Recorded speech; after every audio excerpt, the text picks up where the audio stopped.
అంటే మీరు నాకు ప్రతిసారి మీరు ఓజీ కంటే కూడా మీరు శ్రీశ్రీ అంటే బాగుంది.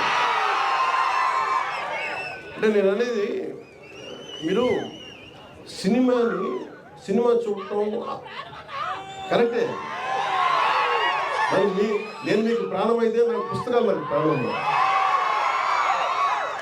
అంటే నేను మీకు ప్రాణం అయ్యే స్థాయికి నేను వచ్చానంటే నన్ను ప్రభావితం చేసిన ఈ పుస్తకాలు. అందువల్ల మీరు కూడా నేర్చుకోండి అని చెప్తాను, మీరు కూడా చదవండి అని చెప్తాను.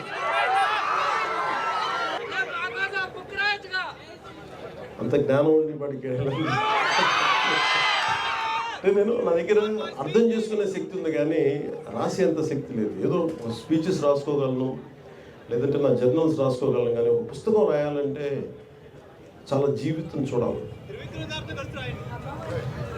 అలా నాకు సహకారం తీసుకొని రాయడం ఇష్టం. వస్తే రాస్తే సొంతగా రాస్తాం, లేదంటే అంటే యుద్ధం ఎప్పుడు ఒకలే చేయాలి.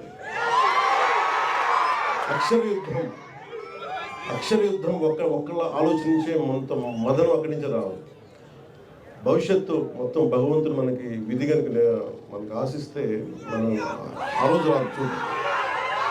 కానీ నా కోరిక ఏంటంటే సూర్యరాయేంద్ర నిఘంటు పిఠాపురం మహారాజు గారు ఆయన రాశారు. ఆయన డబ్బులు ఇస్తే మన ఒక 6 వాల్యూమ్స్ 7 వాల్యూమ్స్.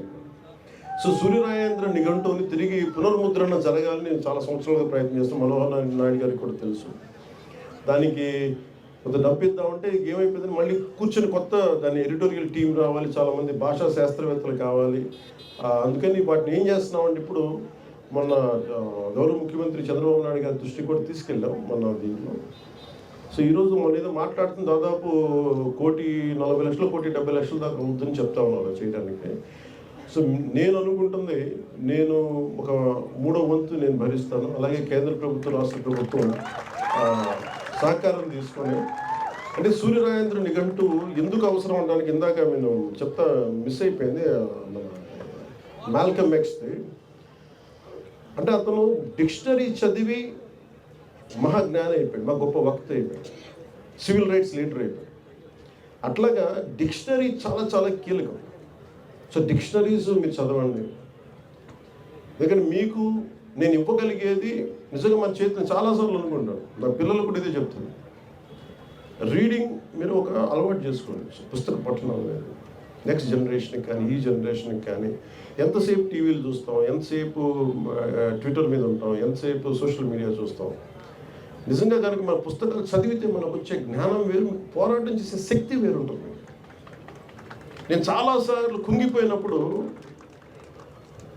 ఒక శేషేంద్ర నాకు ఉత్సాహాన్ని ఇచ్చాడు, గుంటూరు శేషేంద్ర.